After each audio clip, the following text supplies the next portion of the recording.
do so. Next, we have our chat enabled, so feel free to hop in there, introduce yourself, see who you're attending with, but we do ask that you keep the chat professional and that you keep the topics relevant to what our presenter is discussing. Next, I want to call attention to the Q&A pod. So at the end of all of this, we will have time for live Q&A, answering all of your questions that you might have about Radio Access Network. So that at any point during this presentation you think of a question, feel free to go ahead and drop it in that Q&A pod, and we'll try and answer as many questions as we can. So with that, we have some awesome presenters today. We have Ahmad and Ayman here to talk about Radio Access Network. So Ahmad, if you are ready, I will go ahead and hand it over to you. All right. Thank you, Ashley. Good afternoon, everyone, and happy Friday. My name is Ahmad Mansour. I'm CTO in the AT&T Labs, and I'm glad to be here today. Let's go to the intro. So we'll touch base on some introduction to the mobility technology, some of the organizations influencing the technology as well, some of the RAN components and architecture, the spectrum definitions, introductions, 5G concepts, applications, and standards, and pretty much overall overview of the RAN carriers and skills. So we'll try to touch as many as we can on this short meetings, but yeah, let's get started. So first off, we'll start with a brief history showing the evolution of RAN, which has evolved throughout the years. So 1G is pretty much where everything started, right? The capability at the time was mainly focused on providing voice on analog cellular phones.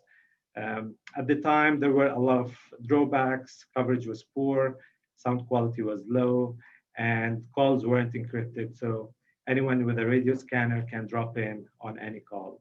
But yet, despite all of these challenges or shortcomings, it was still considered a successful technology, and success of 1G definitely paved the way for the second generation, or the GSM, under the GSM standards. 2G is where calls were encrypted for the first time. Quality of the calls were much cleaner. And for the very first time, people could send text messages, SMSs, data services. It was definitely a cultural revolution and attracted consumers, businesses on a large scale. And the capability initially, I believe, started to be around 10 kilobits per second on the speed-wise, and eventually as 2G evolved to the 2.5G, speeds were up to 500 kilobits per second. But again, it was a cultural revolution and definitely changed the landscape at the time. Then 3G came around, and the idea here was aiming to pretty much standardize the network protocols used by the vendors, and this meant that any user can access the data from any location in the world. The transfer capabilities were much better than 2G, almost 4 times faster, and rise of new applications like video conferencing, video streaming, voice over IP also were achieved for the very first time. Then 4G came around, which we know today, or the LTE, long-term evolution. It definitely made high-quality video streaming a reality to many of us, and it provides, as you know, super fast speeds. Gaming services is available, HD videos, a lot of good experiences that we enjoy today is the results of the 4G technology.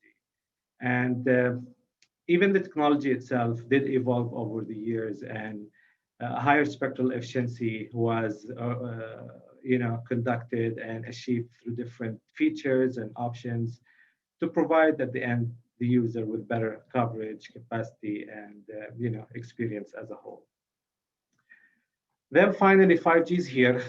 It's definitely the future where we're all awaiting. It has a lot of capabilities for speeds, for latency, for IoT. We'll go through some of these in the upcoming slides. Next slide, please. So we'll go through the organizational companies or organizations influencing the RAN standards, 3GPP is pretty much the international governance body that is responsible for defining these standards for wireless. It covers basically the telecom technology, laws, including radio access, core network, service capabilities, and sort of complete system description for mobile telecommunication. It organizes and manages the standards, development of the technology or the standards for pretty much all the generations since 1G, and definitely the evolution of 5G as well. Some of these could be, for example, how an MME talks to an eNodeB, how they define these standards and the rules of communication. Next slide, please. ORAN, so it's also an industry alliance addressing the future RAN build on the foundation of virtualized network elements, white box hardware standard interfaces that fully embrace the core concept or principles, multi-vendor interoperability and autonomous RAN.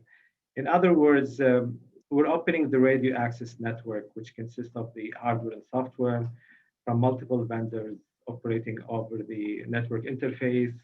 And we really want all of these systems or from many companies to be interoperable. In other words, how company X can talk to company Y, and you can mix and match the radios and basebands and whatnot with whatever you like. Next slide, please. FCC, the Federal Communication Commission, it regulates the interstate and the international communications for the radio, television, wire, satellite, and cable in the US. It's responsible for implementing and enforcing the laws and the regulations. It does maintain the jurisdiction over these areas to ensure also fair competition, use of frequencies, public safety, and so on. For example, who has the right to operate on a specific band. Next slide, please. So the radio access components, to start with, RAN as a whole is the portion of the telecom system that connects the end user devices like the handsets we carry, the tablets, to the other part of the core network where all this end-to-end system takes place. And all of that happens through the air interface. RAN does provide the access and management of radio resources. And the components of the RAN include base stations, antenna, and controllers. Antennas cover given region depending on their capacity. So they can be a multiple of one or more antennas. We can use a single antenna in the case of a small cells, where they are operating in a much smaller footprints. Multiple antennas for the case of the macro traditional site where sectorized or omni antennas can be used to provide better capacity and coverage. So the controllers are control the radio nodes that are connected to it. They perform radio resource management, mobility management, and data encryption. It connects to the circuit switch core network, and the packet switch core network depends on the type of the RAN and the technology. Also, we'll go through some of these evolutions in the upcoming slides. Base station takes the packets from the core, combines the radio signal over the air, and split it into the baseband and remote radio head. Next slide, please.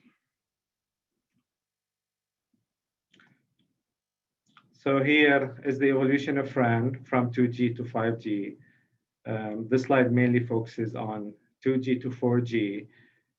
So if you see in blue, the GSM network architecture, or no, the red, the 2.5 is the evolved version of 2G.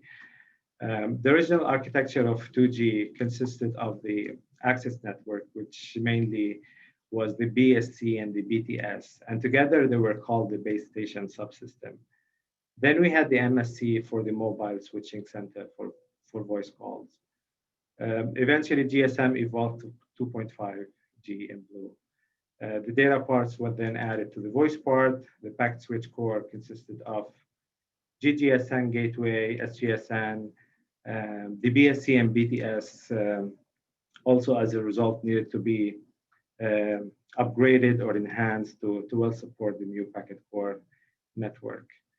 Then the 3G network was built on top of 2G, and it had the new access network. The RNC in this case, or the radio network controller, is equivalent. You can think of it as the BSC base station controller from the 2G era, and the Node B was equivalent to the BTS. In 4G, the circuit switch core no longer existed. The packet switch part was then maintained, and a new packet switch was introduced. MME handling the signaling part, and the SP gateway handling the data part. Next slide, please. Here, the 5G architecture supporting the millimeter wave and sub-6 deployments. As you can see, there are two options in this architecture. Phase one, or the non-standalone option, where we need to coexist with LTE. Basically, LTE handling the signaling part or control plane part, and the G.B would handle the data part only. G.B is the equivalent of E.B from 4G, just different naming to draw the distinction.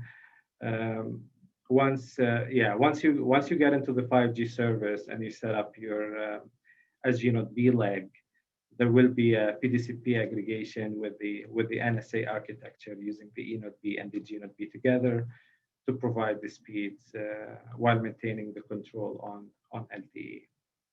Then to the right, we see the standalone option 2, or phase 2 of the 5G architecture that requires the new generation core independent of LTE. Next slide, please. Spectrum, very complex entity here. Spectrum refers pretty much to the radio interface frequency, where the wireless signals travel over from the user all the way to the base stations. Those signal what enable us basically to make the phone calls for mobile devices. Characteristics of the spectrum vary between each one of them, and whether in terms of coverage or capacity. Think of it as the higher the bandwidth you have, the better the speeds.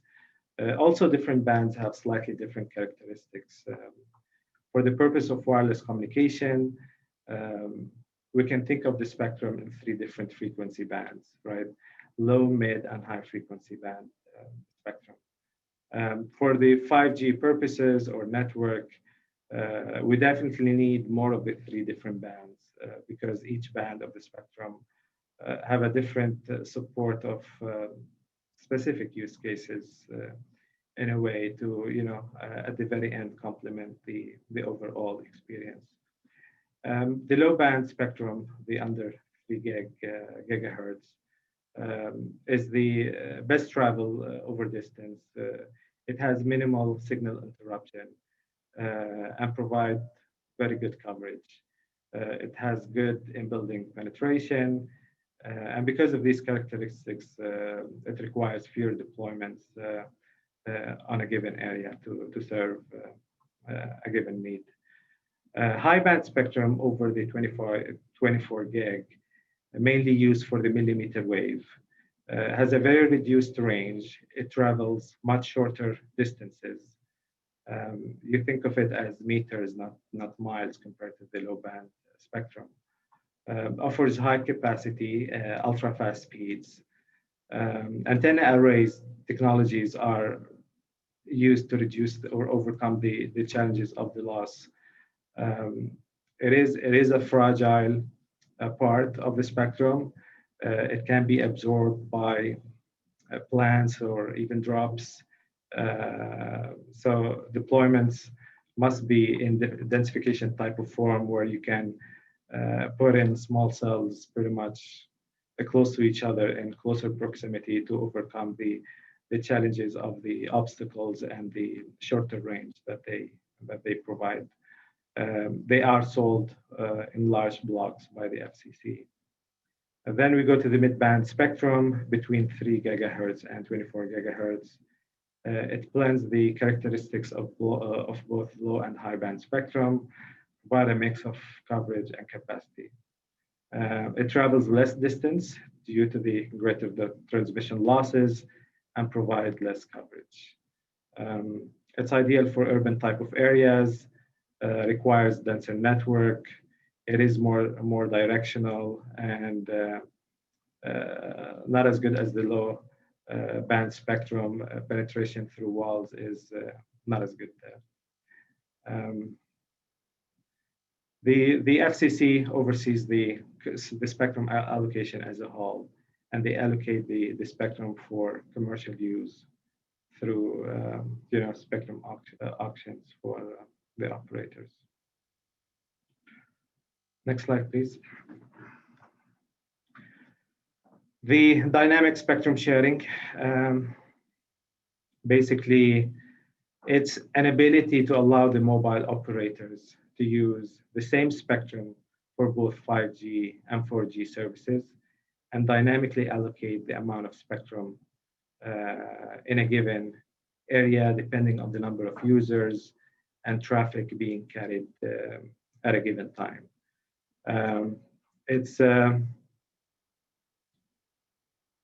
So think of it this way: as you evolve to 5G, your ability to reuse the 4G resources or spectrum resources to provide 5G experiences, it would be a cheap alternative to deploying new hardware or equipment that provide the 5G services.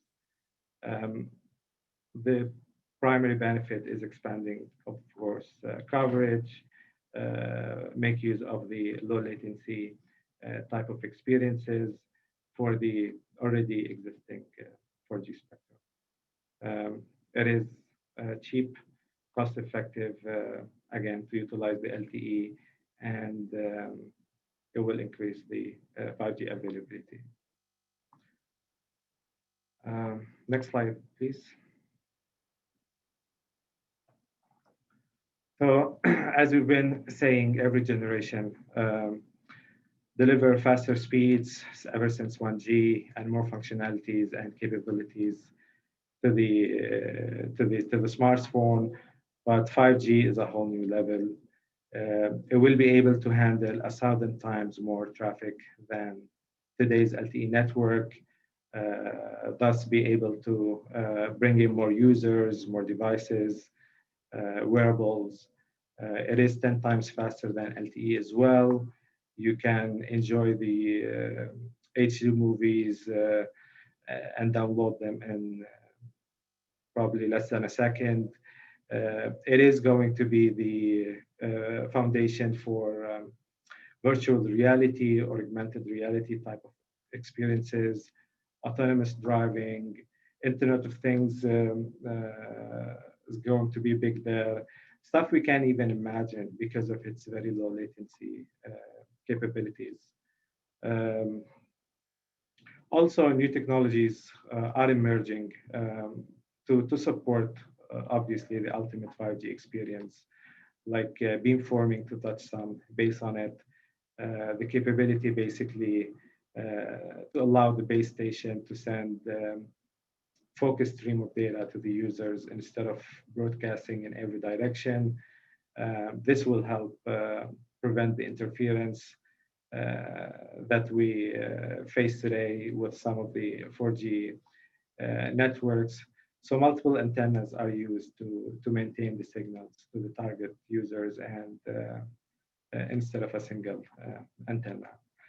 Massive MIMO also is going to be an extension of the MIMO technology, the multiple input, multiple output feature. Essentially groups the antennas at the transmitter and the receiver ends to provide better throughput and better spectrum efficiency. This requires the network and the devices to implement, of course, complex designs to be able to coordinate the MIMO operations. Then we have the small cells, again, as the name dictates. These are low power type of base stations. They are shorter in range and in power. They cover smaller geographical areas for indoor and outdoor type of applications.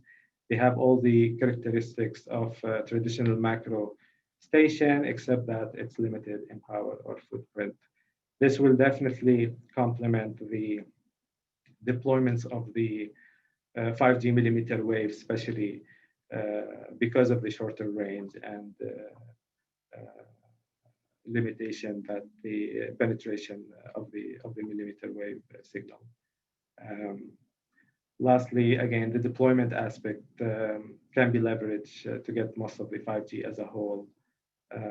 And yeah, we'll get to see how sub-6 and millimeter wave utilize the best out of all of these technologies. Next slide, please. Here, touching base on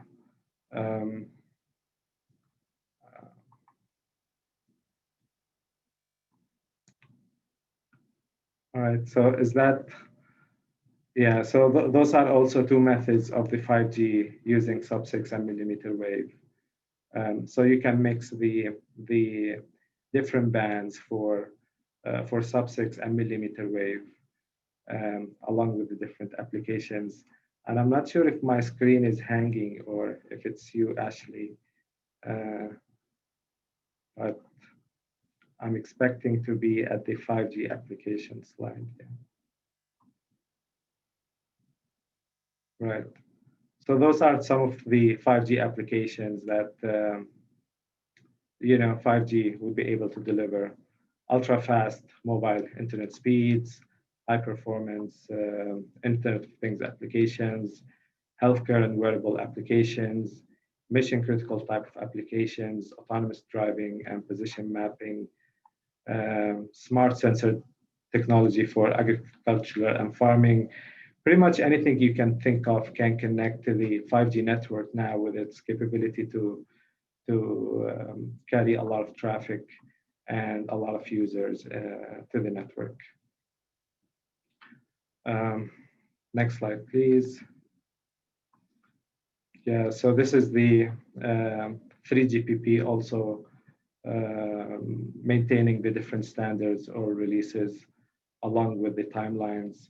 So 3GPP has split the standards into two releases. Release 15, which corresponds to the NSA option 3X or non-standalone option, and the release 16, which corresponds to the NR standalone option.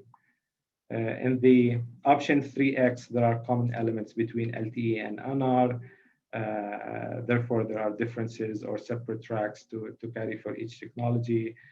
And eventually release 16 will focus on release 16 or the standalone architecture. Next slide. Here, some of the areas that the users can apply for the case of the radio access network. System engineers is one of the areas of interest that requires certain skills in the network, optimization, integration, standards or interface, user equipments, all areas of different kind of skills that all at the very end feed into the overall experience of the 5G evolution and deployments as a whole. Did I cover? I think that's it, right? All right, that's awesome, Ahmed. That's a really great job. There's a couple of questions. Today, the participants are a little bit shy on the questions, so please, guys, don't hesitate to ask questions. We're here for you. If it's in RAN, fantastic. If it's not in RAN, that's okay as well. Whatever comes to your mind, we have some time, so please go for it. So there's a question regarding the frequency waves. Why the higher frequency waves allow higher data rate? So I'll try to explain it in a generic way and not necessarily going from a mathematical way. So depending on what type of participant we're having.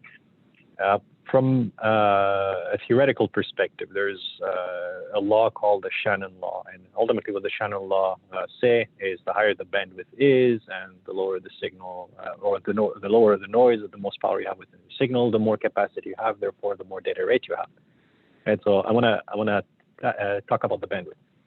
So at lower frequency, right? So let's say if I am at 1 megahertz, if I'm transmitting at 1 megahertz and then someone else is transmitting at 2 megahertz or at 5 megahertz, for example, I can only have a small band, right? So the band is very limited before it starts interfering with the next band, right? So let's say I have the 5 to 10 megahertz and Ahmad has the 10 to 15 megahertz. Well, if I transmit at 7 plus 2 megahertz, I have a bandwidth of really, let's say 5 megahertz at most. So I can only have a little bit of data. So at lower frequency, the bands that you're having, right? And the band is something where your capacity is directly related to that. Right? If I have 100 hertz or 100 megahertz, I have higher bandwidth. So when I'm transmitting at a lower frequency, the bands are small and they start interfering with each other, right? I cannot give you the entire band. When I go at a higher frequency, right? At a higher frequency, let's say if I am at the gigahertz level, now I can have bigger bands. Therefore, I can transmit higher data. So that's kind of how we answer that. So just see it in terms of frequency. There's more distance between the frequency at which you're transmitting. And if there's more distance between the frequency at which you're transmitting, you can have bigger bands, and therefore you can send more data.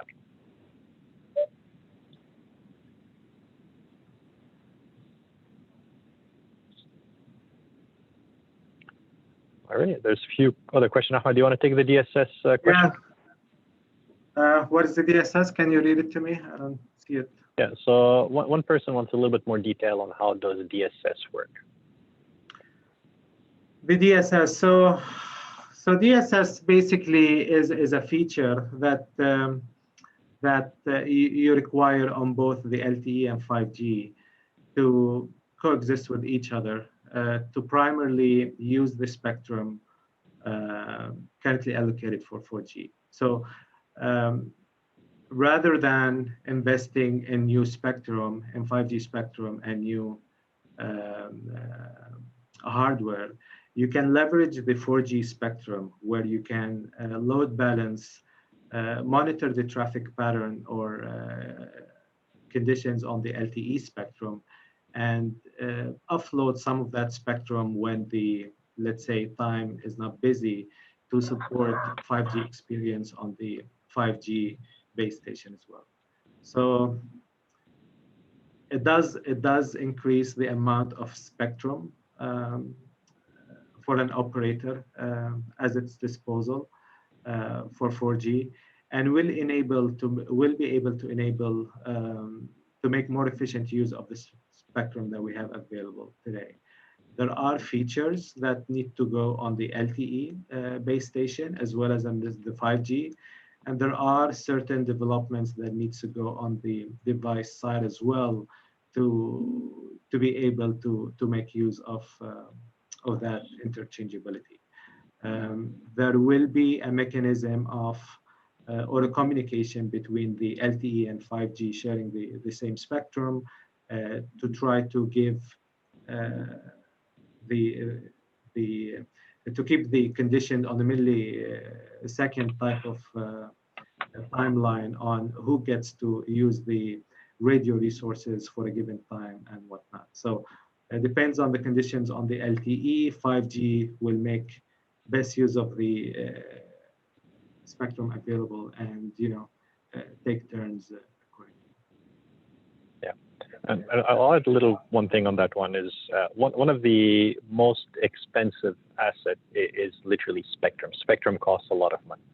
So if you find ways of being efficient in your spectrum utilization, then obviously you monetize your ownership of that spectrum better. So DSS, right? So that's really kind of a standard and something that is well defined within the VGPP. And the intent of DSS is to monetize that spectrum in a better way, in an efficient way. You do not want to have spectrum that is there, it is unused. Just see it the same way as having compute power on your server or on your PC, but you're not using it, right? So that's not efficient. You're paying for a massive computer with all kind of power, but if you're not using it, then you're obviously not monetizing your investment. So that's one thing that I want you to take out of the DSS is the way it utilizes spectrum asset and efficiently utilize that. There is a question regarding why is it ideal for less coverage. So I'm not sure if I understand the question correctly. So if it's possible, maybe to add a little bit more to that question. Generally speaking, coverage is something that we want to increase. So there is way to increase coverage. If you go to an area where there is no coverage, obviously your cell phone is not going to be able to attach to a base station, and therefore it's not going to be able to get into the network. So we obviously have as an intention to build and plan a network that has coverage where the users are. We do have some method to increase coverage.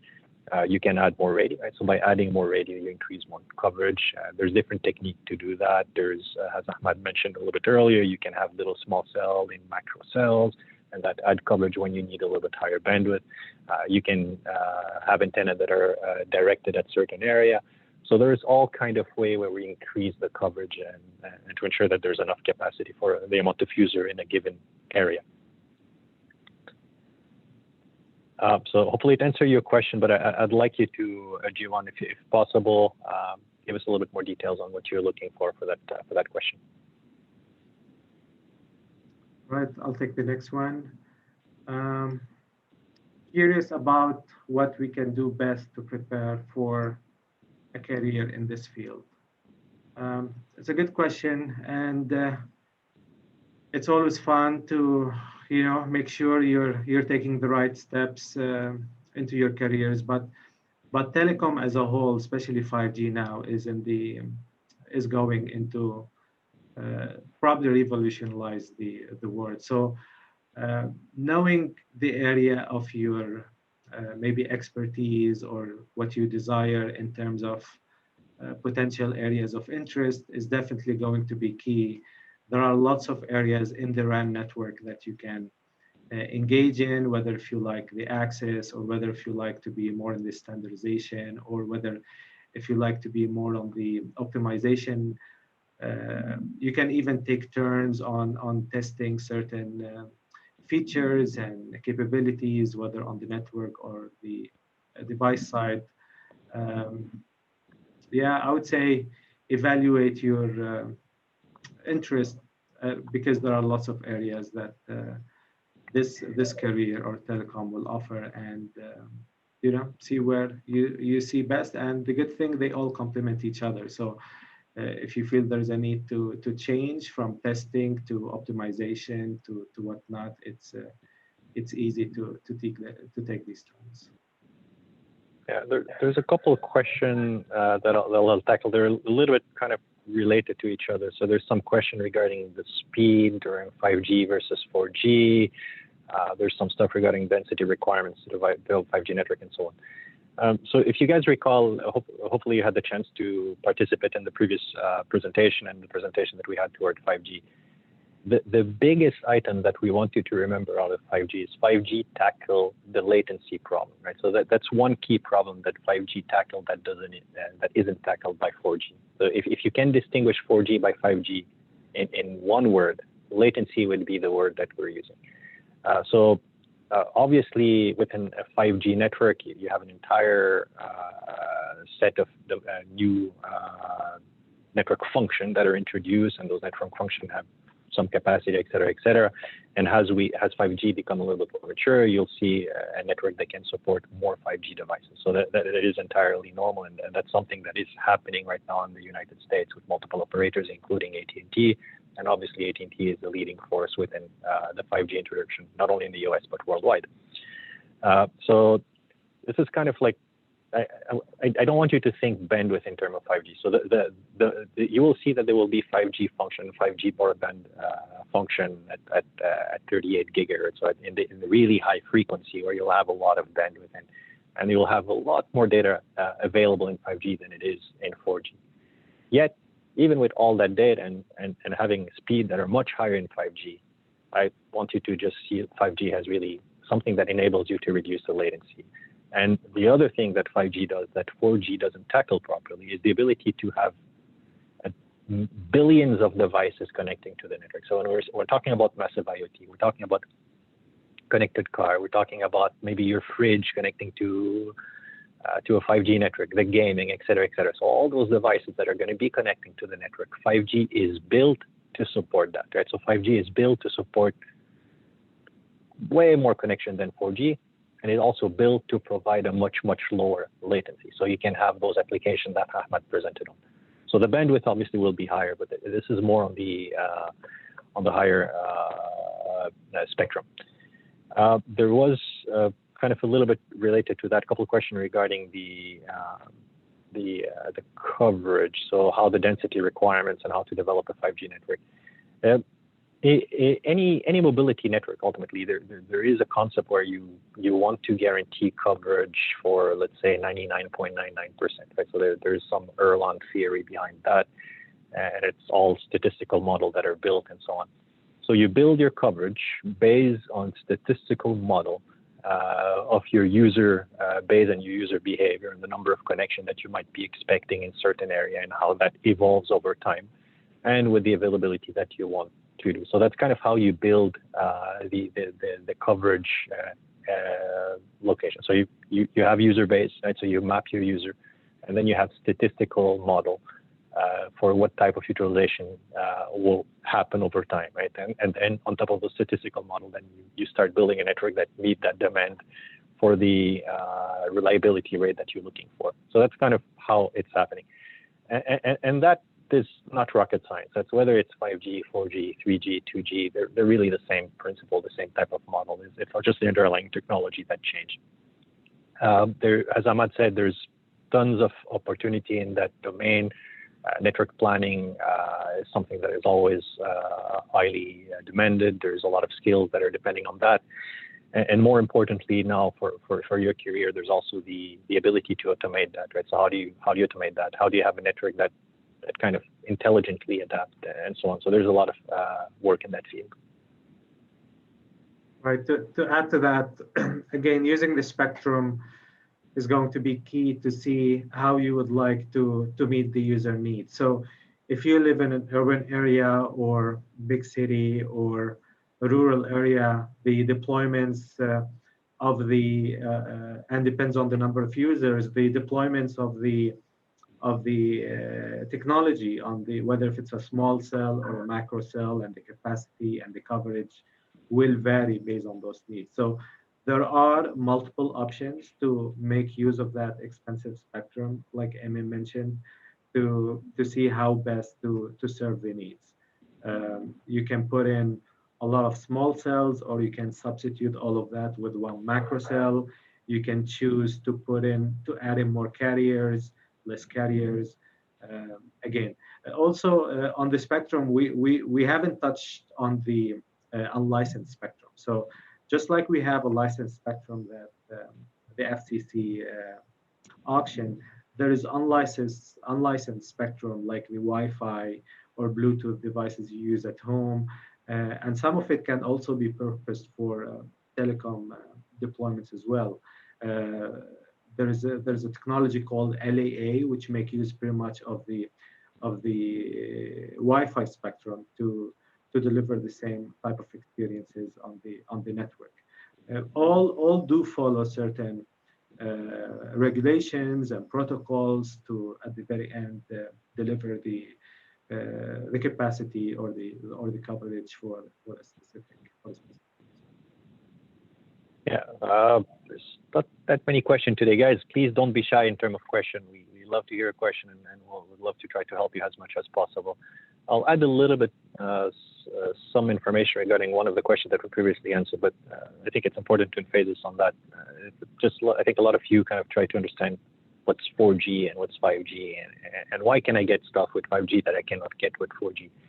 So 4G was built on mainly the network IP technology. That's kind of what enabled 4G. 5G is enabled by cloud computing, and so all the 4G network component that you have, right? They were built on specific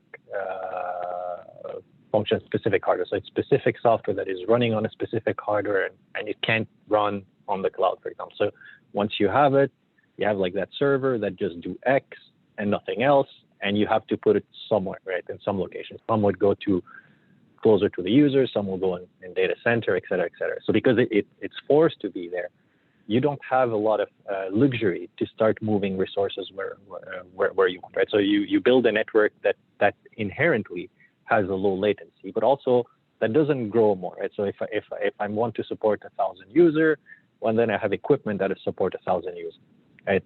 And whether I have 10 user or 100 user, well, it's the same network, right? So then if I want to support another 100, I have to put more equipment, et cetera, et cetera. So that's kind of like what you're doing in 4G.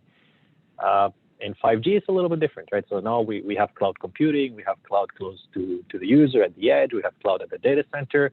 Now we're having function that are put in one location, data center versus edge, and resources are going up and down based on utilization.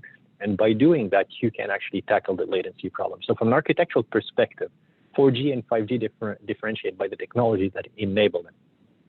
4G is mainly enabled by IP, right? So there's a lot of the internet concepts that are taken and that are being added to the 3GPP standard in 4G, right? So 4G all IP network. And when we're talking about all IP, it's a little bit kind of the internet as well, right? So there's a similar type of limitation that you're having and similar type of latency. Right? So when you look at your latency on the internet, you get sometimes 25, 30, 40, 50, and even 100 milliseconds. That's 4G as well. On 5G, that's unacceptable because 5G, you're looking to enable something else. Right now, you want to talk and communicate with your network in a much faster manner. Therefore, you have to architecture it and you have to use technology to enable that, and it's mainly the cloud computing. And that's how we achieve the 1 millisecond. So that's kind of the consideration at the architectural level that differentiate and distinguish 5G from 4G. Also, using edge computing, right, it will reduce the latency because we're processing the data closer to the user as well. So the need to send the data to the cloud and back, as you touched on, would be much shorter than legacy LTE technology.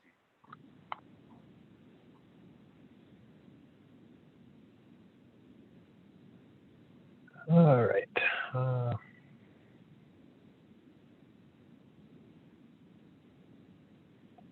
Yeah, there's some questions. Actually, one question is very interesting. I'm not necessarily sure how to answer that. So what's the relationship between Wi-Fi 6 and 5G?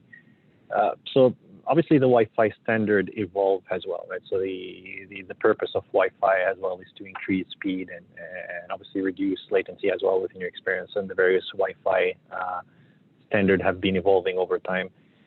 5G is slightly different, right? So Wi-Fi is built for you to be it's mainly you to access the internet or you within your home, right? 5G is a little bit different in the sense that it is a network that is built for mobility devices and mobility users. So it's something that you don't necessarily have control and so on. And there's a little bit more efficiency in a mobility network versus a Wi-Fi network. So you're not going to get the latency gain in Wi-Fi that you would get in a 5G built network.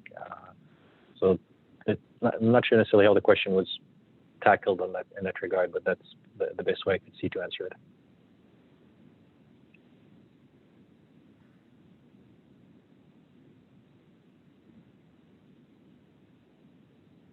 Alrighty, there's two more questions.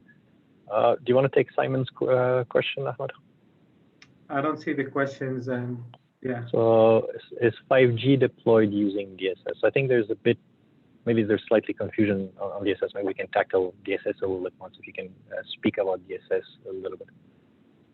Sure. So DSS or 5G, to get to the ultimate experience of 5G, there's a lot of releases and developments that will get us eventually there. So today we have a very mature LTE network with a lot of spectrum bands available on that network as well. So DSS, think of DSS as the transitional point between LTE and 5G or standalone 5G, where it completely depends on the new 5G core. DSS will allow to take the spectrum we currently use today on 4G and share it with 5G type of applications. And those applications will run on 5G infrastructure using also capable DSS devices to be able to leverage that experience. The benefit, like we said, we can expand the 5G coverage by using the existing 4G spectrum rather than investing in a new sort of 5G infrastructure and make sure we have the right devices to support that as well. It would be an easier transition to provide 5G experience, lower latency with the same kind of spectrum that we have today from LTE, which is extremely expensive to acquire, with some implementation, of course, and features that you require on the LTE and the 5G side, along with the devices that needs to support that to be able to make use of that spectrum. Ultimately, the goal is provide the service, cost-effective means to utilize the spectrum, and provide the better user experience that and coverage that the end user expects. Yeah. So maybe one more thing to add again, right? So again, right? So one thing that that we're having, and when you start hearing about the base station, if you remember the image that Ahmad was sharing of a base station, well, those base station, what we're doing in essence is we're basically upgrading software, right? So we're running software on type of base station. You remember Ahmad was talking about ORAN and open platform and so on. So a lot of the computation that is required is done at the software level, right? So if I have a 4G baseband and I have software of that 4G baseband, I upgrade the software to also support 5G. So the software will be capable of computation of 5G and 4G. And now I have the antenna that are connected to it. I can process 5G or has a 5G call, if I can use that term, or as a 4G call. So there is that ability to quickly upgrade a network to be 5G capable by just running a software upgrade and upgrading a baseband to have both standard 4G and 5G. And I know it can get a little bit confusing in terms of the DSS perspective, but really you almost have to see it as the baseline. It's kind of its little cloud as well. Right? So it's a cloud by itself, and you're running different resources, and you can go from to one network or the other network. So that's kind of the best way to look at it in terms of the DSS side. There's a couple questions. There's one question. It's a very interesting question. So because the millimeter wave cannot travel as far, permit as much, will much more infrastructure be needed to support them? It's a great question, and you're really hitting the nail here. That's really the right thing. So you need. So maybe one thing actually, the higher the frequency, right? There's a lot of dissipation, so you need to transmit with obviously a little bit more power. So they're really small cell as well. So you're going to need a little bit more devices for one type of coverage. So if I can use an analogy, and a really simple one that is easier to understand. So if you remember, guys, I mean, there was a time before you were all born where there was not necessarily cable TV, but there were air TV signal. So the air TV signal was just one antenna on top of a mountain or somewhere that really just send, let's say, your ABC, your NBC, and you name it, right? The public broadcaster. These were at the lower frequency, right? That not even in the hundreds. So it's extremely low frequency. And those frequencies just propagate, right? They just go and go and go. So now you go on the cellular level, right? Let's say you go at 700 megahertz, or let's say at 0.19 megahertz. That doesn't propagate as much. So you're going to have a little bit more cell tower to transmit signal and so on. Now we talked about earlier on about the band, right? The frequency band. So the more data you want to transmit, the more band you need to reserve to a given user, right? So at some point, I just need to have a little bit more radio station or more antennas, because I can't cover more, right? So I'm limited by the channels that I have and by the frequency that I have. So it's a great question. I mean, the answer is yes. I mean, the higher the frequency, the more radio station you will need, right? So you'll need more antenna to cover a certain area. And so that's why TV station, yeah, go ahead, Ahmed. Yeah, also on this point, because the low frequencies are getting more crowded, right? And it's a finite asset, the spectrum, right? We can only squeeze so much of data into that type of low frequency, which we enjoy because of the penetration and the coverage and the robustness that it has. So as more devices come in and more users and more technology, we're going to need to open up a new spectrum. And broadcasting on the millimeter wave spectrum is going to be a great deal to serve the need of capacity, and if followed by the proper deployment, densified type of deployments, it will definitely bypass the issues of being absorbed or too weak to be broken by any obstacle. So it is an alternative with a lot of potential, but yet coming around the challenges it offers. There are already, like we said before, small cells, beamforming type of technologies that we can use along with this technology to complement the experience as a whole, as we are running out with the low band type of frequencies. So one thing that we want you to remember, right? Because I think it's important. The radio field, right? So radio technology in general, it's something where there's always a lot of research. And if you're interested in working in that field, there's a lot of things that are critical. One of them is how do you efficiently use the spectrum? So if you find intelligent way of using the spectrum. So we spoke about MIMO, but before MIMO, there was no MIMO. And MIMO was really just an idea that you're able to transmit on multiple antennas, and then you combine and use the noise to create or have more bandwidth. So research in that domain is always great, right? So there's research. So if you can think of ways or intelligent way to transmit more data within the same resources, that is great. There's a lot of research on the energy side, right? So you want to use the least amount of power possible to transmit at a certain frequency, but also to transmit the data up, right? When we're talking about IoT devices. So there's a lot of opportunities at that level. There's obviously the architecture level, right? So this is like the mixing and matching, different type of hardware, different type of function, or different type of cloud, and so on to achieve a certain coverage. So tons of things, tons of opportunity, and hopefully you can find something on the radio side. 5G. It's going to be the future. It's going to enable $1 billion in the industry. You will have opportunity to work on it, and a lot of the company are actually investing in 5G. But obviously, AT&T is a leader in that domain. So hopefully, that's exciting for you guys.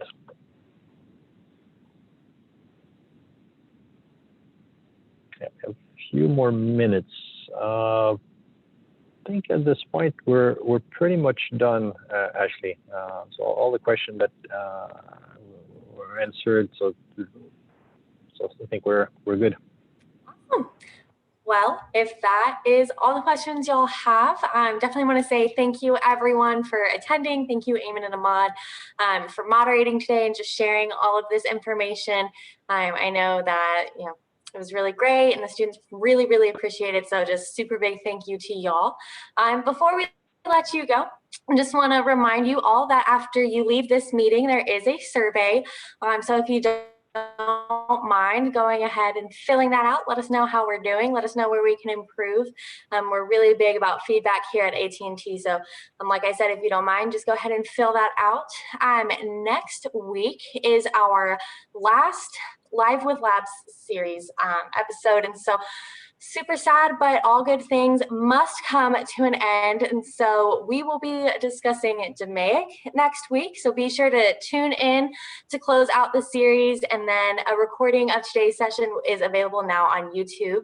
And so I think that's everything I have. Thank you all for tuning in and have a great weekend. Bye, y'all.